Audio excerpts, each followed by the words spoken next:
చాలామందికి జిమ్లో ఈ కర్ర లేకపోతే వాళ్ళకి బాడీ ఫ్రీ చేయడమే రాదు. ఒకవేళ బిగినర్స్ ఎవరైనా వచ్చి బాడీ ఫ్రీ అప్ చేసుకోండి అంటే వాళ్ళకి కర్ర లేకపోతే అసలు చేయడమే రాదు. ఒకవేళ కర్ర ఉన్నా కానీ ఎట్లా చేస్తారంటే ఇవి ఒక 5 to 10 రెపిటేషన్స్ చేస్తారు. ఇవి ఒక 5 to 10 రెపిటేషన్స్ చేసి డైరెక్ట్ వర్కౌట్ స్టార్ట్ చేస్తారు. అలా కాకుండా అసలు ఈ కర్ర సాయమే లేకుండా మనం చేయొచ్చు.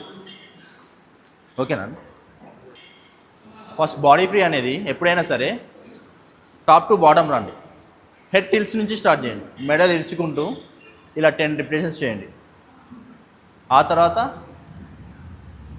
ఇలా, ఆ తర్వాత హెడ్ సర్కిల్స్, ఇది మళ్ళీ రివర్స్.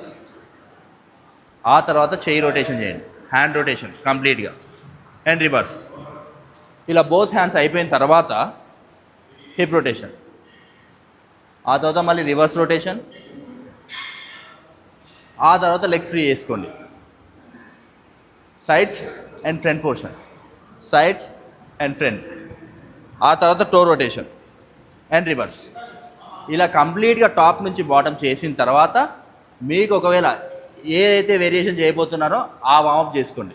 ఎవరైతే బిగినర్స్ ఉన్నారో ఖచ్చితంగా ఈ కంప్లీట్గా టాప్ టు బాటమ్ చేసిన తర్వాతనే స్టార్ట్ చేయండి.